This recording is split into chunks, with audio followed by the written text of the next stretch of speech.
I had always believed in minding my own business, paying my dues, and living a quiet life.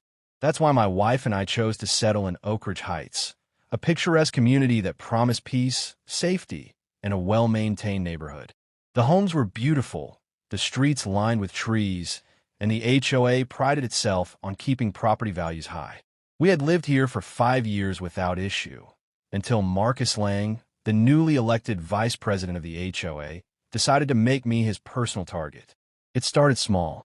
A notice on my door about my mailbox being 1 inch too high according to HOA regulations. A fine for leaving my trash bins out an hour past the designated collection time. A warning letter for having an unapproved potted plant arrangement on my front porch, even though half the homes on my street had similar setups. I brushed it off at first, thinking it was just the usual overreach of a new HOA officer trying to prove his authority. But then the fines started piling up, hundreds of dollars for ridiculous violations. When I politely inquired in an HOA meeting, Marcus leaned back in his chair, smirking. "Rules are rules," he said, crossing his arms. "If we start letting people slide, the whole community suffers." I could feel the eyes of my neighbors on me. Some nodded in agreement. Others looked away uncomfortably. I knew I wasn't the only one feeling the squeeze, but Marcus had a way of making sure his victims felt isolated. The real tipping point came when I received a final notice in the mail, one that threatened legal action and a lien on my home if I didn't comply with outstanding fees and corrections to my property. My wife, Claire, read the letter over my shoulder, her hands trembling. "This is harassment," she whispered. "He's targeting you." I didn't want to believe it. Surely, if I just followed the rules, things would settle down. But then came the most egregious violation yet. One that made it clear Marcus wasn't just enforcing rules. He was picking his battles, and I was his war. One Saturday morning, I was working on my backyard fence, replacing a few broken panels that had been worn down by time and weather. The fence was already HOA approved, and I wasn't altering its design, just maintaining it.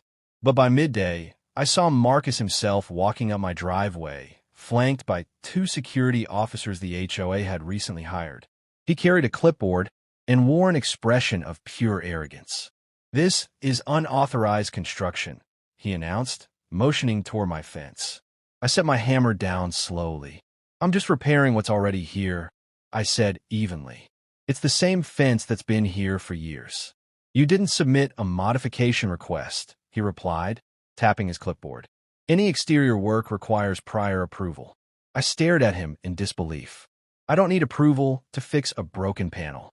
"You do when the HOA says you do." He handed me a violation notice with a smug grin. "Cease construction immediately, or we'll escalate." I clenched my fists, resisting the urge to say something I'd regret. Claire appeared at the door, watching the exchange with concern. Marcus had a gleam in his eye, like he was daring me to push back.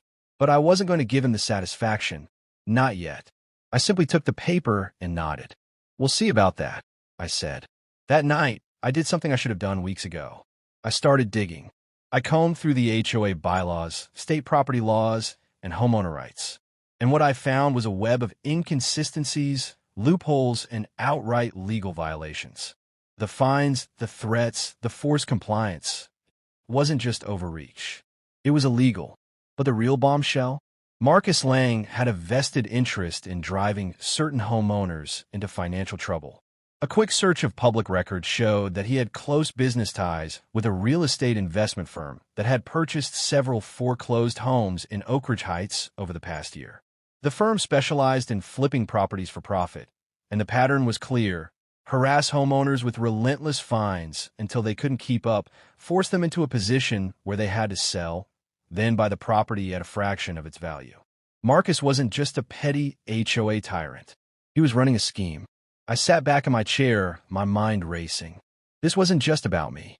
He had likely been doing this to others, people who had given up, paid the fines, or moved away. I could have walked away, played along, or tried to ride it out. But I wasn't wired that way. When someone tried to use power to hurt people, I fought back. I picked up my phone and made the first of several calls. Marcus Lang had no idea what was coming that I spent the next 2 days gathering every piece of documentation I could find, every violation notice, every fine, every official letter stamped with the HOA's logo. I went through my emails, took screenshots of the online payment portal, and even printed out records of my past compliance. I needed a full picture of how deep Marcus's scheme ran, and as I combed through the details, I saw the pattern clearly. The people who had been fined the most, the ones who had moved out in frustration or desperation, all had homes that had been quietly bought by the same investment group Marcus had ties to. I reached out to a few of my neighbors, ones I suspected had been targeted, just like me, and their stories lined up. One couple had been fined into submission over their driveway being too dark. Another was forced to repaint their house twice in the same year after arbitrary complaints about the shade of beige they had chosen. Each violation came with an increasing financial burden, each demand carefully worded to appear enforceable, but in reality was nothing more than a tactic to wear them down. I knew I needed a lawyer. Not just any lawyer, but someone who understood HOA overreach, property law, and civil litigation. A name came highly recommended from a legal forum I had been browsing, a specialist in homeowner defense who had taken down corrupt HOA boards before. When I explained my case, sending over the documents I had collected, his response was almost immediate. He wanted in.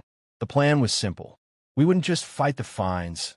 We would expose the illegal nature of the enforcement practices and go after the board for financial misconduct. Every cent the HOA had collected through fraud, every lien they had placed under false pretenses, it was all subject to legal scrutiny. My lawyer filed the first challenge within 24 hours, a formal demand for financial transparency. Under state law, any homeowner had the right to request a breakdown of where their dues and fines were being allocated. The HOA had been operating without a financial audit for 3 years. That was a violation all on its own. The response was expected. A letter from Marcus, signed by the HOA president, claiming that financial records were internal matters and that such requests had to go through a board approval process. A blatant lie. My lawyer sent a follow-up, this time with legal citations attached, giving them 5 business days to comply before we escalated to a court-ordered audit. The silence that followed was deafening. Marcus, once so eager to issue fines and threats, had suddenly stopped his crusade. No more violation notices, no more letters taped to my door. It was a temporary retreat, but I knew it wouldn't last. 3 days later, I came home to find a notice posted on my front door, but it wasn't about my fence, my mailbox, or my trash bins. It was a formal statement from the HOA announcing an emergency meeting to discuss unprecedented legal challenges and how they threatened the well-being of the community. It was a thinly veiled attempt to turn the neighborhood against me, to paint me as a troublemaker stirring up unnecessary conflict. That night, I spoke to my lawyer again. He advised me not to engage, to let the legal process play out, but I couldn't sit back and let Marcus control the narrative. I needed to be there. I needed to face them. The meeting was held at the community clubhouse, a sleek, modern building that had been funded entirely through homeowner dues, yet only a select few ever had access to its amenities.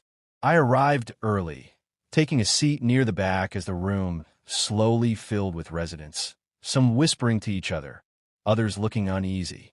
When Marcus finally entered, he carried himself with the same smug confidence he always had. But there was something else now, something just beneath the surface. A flicker of unease. He knew this wasn't just another routine meeting. He took his place at the front, clearing his throat as he addressed the crowd. The speech was predictable. He framed the situation as a disruptive legal attack against the HOA, claiming that my lawsuit was an attempt to dismantle the very structure that kept the community safe and desirable. He painted himself as the protector of property values, as the voice of order in a neighborhood threatened by chaos. It was all theater, a performance designed to shift blame, to make himself look like the victim. But then he made his mistake. He opened the floor for discussion. The first few homeowners to speak were ones I suspected were loyal to him, echoing his concerns, expressing their worry about what would happen if the HOA lost its authority. But then, someone else stood up, an older man, one I didn't know well, but had seen walking his dog around the neighborhood. He asked one simple question. If the HOA was so confident in its fairness, Why were they refusing to release financial records? The room shifted. People murmured, exchanged glances. Marcus stumbled over his words, saying that financial disclosures were complicated, that they required time to process. But the man didn't let up. He pointed out that the HOA had fined his daughter nearly $2,000 for a minor landscaping violation that had never been fully explained. Then another voice joined in. A woman, furious about how her elderly mother had been harassed over a front yard decoration that had been up for years. The floodgates opened. One by one, people began speaking out, questioning decisions, recounting their own experiences with unfair enforcement. The energy in the room shifted. This wasn't just about me anymore. This was about years of unchecked power, years of fear and silent compliance. Marcus's confidence began to crack. He raised his hands, tried to regain control, but it was slipping away. That's when my lawyer walked through the door. He had timed his arrival perfectly, waiting until the tension had built to its peak. All eyes turned to him as he calmly took a seat beside me, setting his briefcase down with deliberate precision. Marcus's expression hardened. He knew exactly what this meant. The fight had just begun. The silence in the room was heavy, tension thick enough to feel like a physical weight pressing down. Marcus tried to continue his speech, but it was clear he had lost control. His usual smugness was gone, replaced by something close to desperation as he attempted to steer the conversation back to the supposed threat of my legal action. My lawyer remained composed, flipping open his briefcase and pulling out a neatly organized stack of documents. He didn't need to say anything yet. His presence alone was enough to shift the mood even further. The homeowners who had been speaking out moments ago were now turning fully against the HOA leadership, and the questions became more pointed, more demanding. Why were specific homeowners targeted? Where exactly had all the money from fines gone? Why did the HOA feel it was above state law when it came to financial transparency? Marcus's responses became more defensive, his usual confidence replaced with irritation. He accused the homeowners of overreacting, of letting themselves be influenced by misinformation. But his words no longer held weight. Too many people had seen the pattern, had suffered under his selective enforcement. Then my lawyer finally stood up, adjusting his suit with practiced ease before addressing the room in a steady, measured tone. He laid out the facts, explaining how HOA boards were legally required to disclose financial records upon request, how fines issued without a proper hearing process could be challenged, how Marcus's personal connections to the investment firm buying up foreclosed homes raised serious ethical and legal concerns. Every point was backed by documentation, every claim backed by evidence. He handed copies of the legal demand for financial disclosure to the HOA board, making it clear that noncompliance would lead to formal legal action. The room erupted again, but this time it wasn't just voices of anger. It was voices of realization. Homeowners who had been too afraid to push back, too resigned to the system, now saw that the HOA wasn't as untouchable as they had been led to believe. People began demanding answers, calling out past instances of unfair fines and intimidation tactics. The other board members, who had been silent until now, looked increasingly uncomfortable. It was obvious that they hadn't expected this level of resistance. One of them, an older woman who had always seemed to be a reluctant participant in Marcus's enforcement tactics, hesitated before finally speaking. She admitted that she had raised concerns in private about some of the more extreme fines, but had been pressured to go along with them. Another board member, a younger man who had barely spoken in past meetings, shifted uncomfortably in his seat before saying that he had also questioned the legality of some of the policies, but had been dismissed. Marcus's face darkened as he realized he was losing support even from within his own ranks. He tried to reassert control, reminding everyone that the HOA had the authority to set rules, and that those rules needed to be respected for the good of the community. But the homeowners weren't buying it anymore.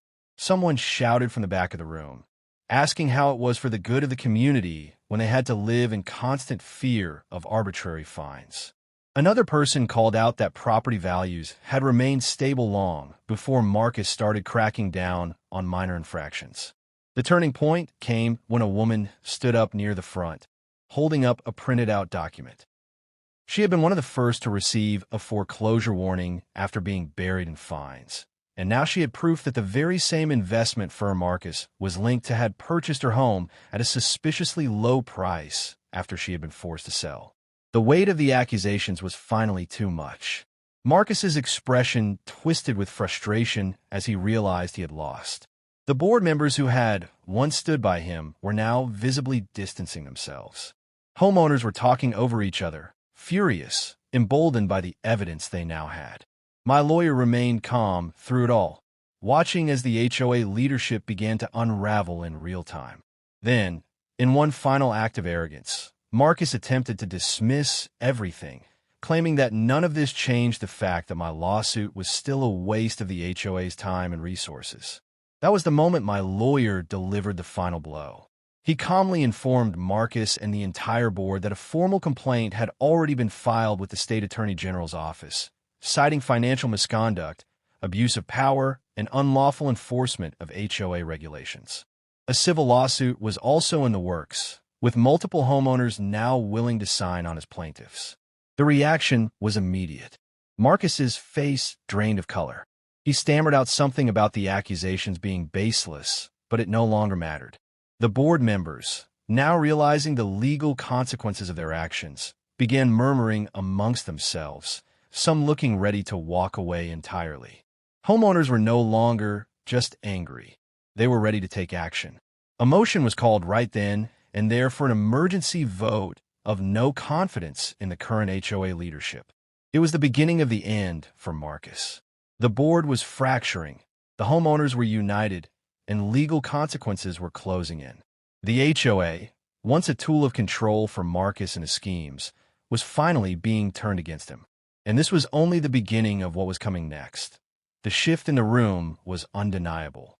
What had started as just another HOA meeting had turned into a reckoning, a moment of long overdue accountability.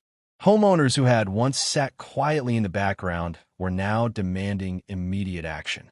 Marcus looked around, realizing that he no longer had the control he had enjoyed for so long. The motion for a vote of no confidence was gaining traction fast. A woman in the front row pulled out the HOA's bylaws and read the section detailing the process for removing board members. It required a petition signed by a certain percentage of homeowners, followed by an emergency vote. Almost immediately, people began calling for the petition to be drafted right then and there.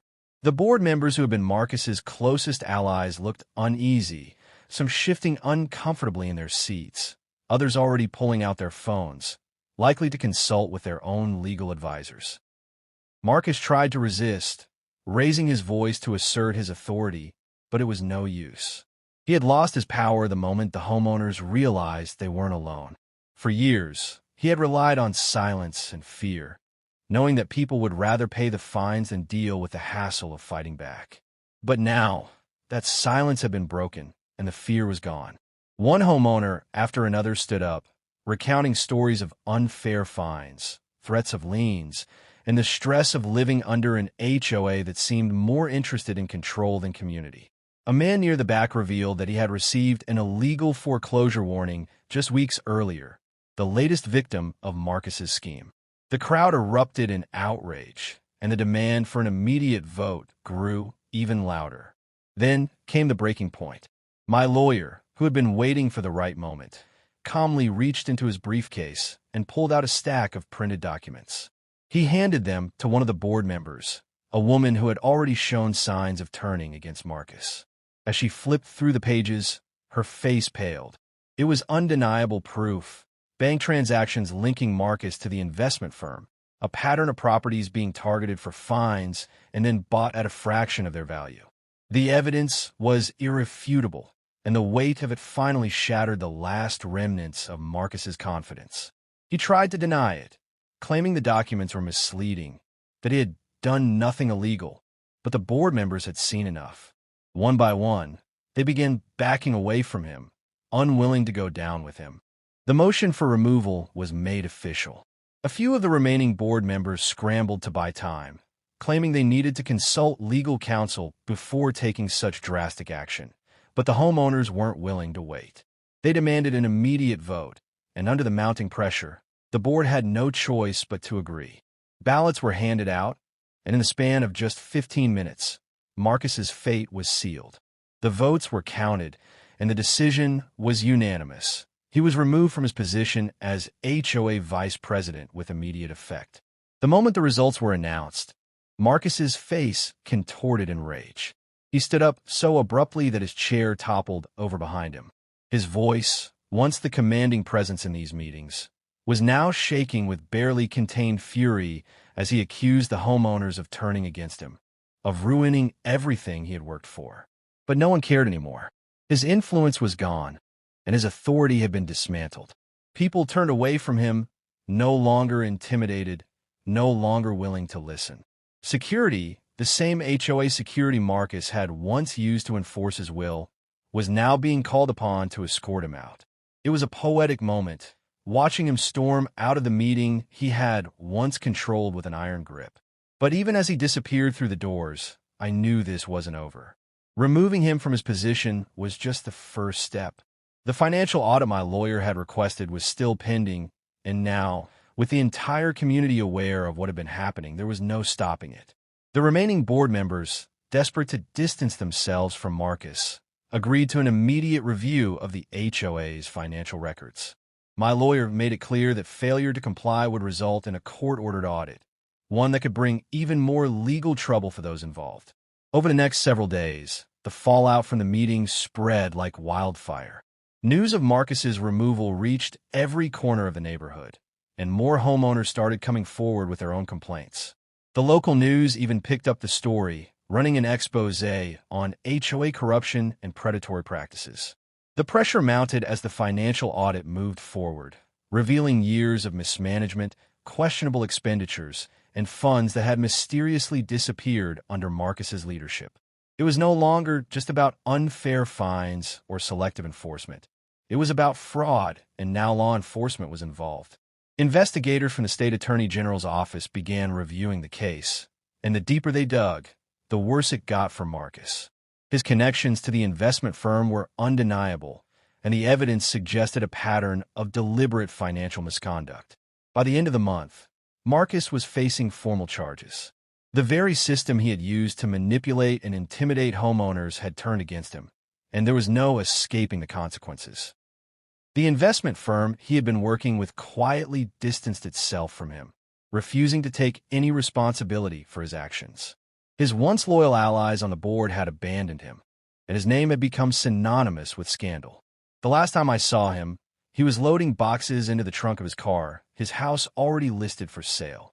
He didn't say a word as he drove away, leaving behind the neighborhood he had once ruled with unchecked arrogance.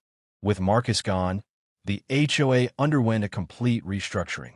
The remaining board members, fearing legal action, either resigned or agreed to cooperate with the investigation.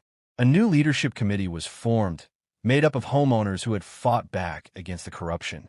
My lawyer continued to oversee the legal proceedings, ensuring that every homeowner who had been wronged received compensation for the fraudulent fines they had been forced to pay. Slowly, the neighborhood began to heal. Without the constant fear of arbitrary enforcement, people started reconnecting, talking to each other, and building the kind of community they had originally moved here for.